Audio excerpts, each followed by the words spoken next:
Kilo విత్తనానికి 3 గ్రాముల mancozeb లేదా 2 గ్రాముల కార్బండిజం కలిపి శుద్ధి చేయడం వల్ల వేరుకుళ్ళు వంటి ప్రాణాంతక వ్యాధులను మనం అరికట్టవచ్చు. మొక్క ఏపుగా పెరగడమే కాదు, కాయ గట్టిగా ఊరాలి అంటే జిప్సం వాడకం కీలకం. విత్తిన 45 రోజులకు అంటే పూత దశలో ఎకరానికి 200 కిలోల జిప్సం వేయడం వల్ల గట్టికాయలు ఏర్పడడమే కాకుండా నూనె శాతం కూడా పెరుగుతుంది. పూతదశ మరియు ఊడలు దిగే సమయం పంటకాలంలో అత్యంత కీలకమైనవి. ఈ దశలో మొక్కకు నీటి ఎద్దడి లేకుండా చూసుకోవాలి. ఊడలు మెత్తటి నేలలోకి సులభంగా దిగితేనే మనకు భూమిలో ఎక్కువ కాయలు తయారవుతాయి. గుర్తుంచుకోండి, ఊడలు దిగే సమయంలో కలుపు తీయడం కోసం మట్టిని అస్సలు కదపకూడదు.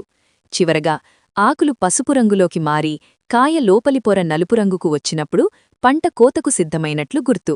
సరైన సమయంలో కోతకోసి ఆరబెట్టుకుంటే నాణ్యమైన వేరుశెనగ దిగుబడి మీ సొంతం. రైతు సోదరులకు శుభాకాంక్షలు.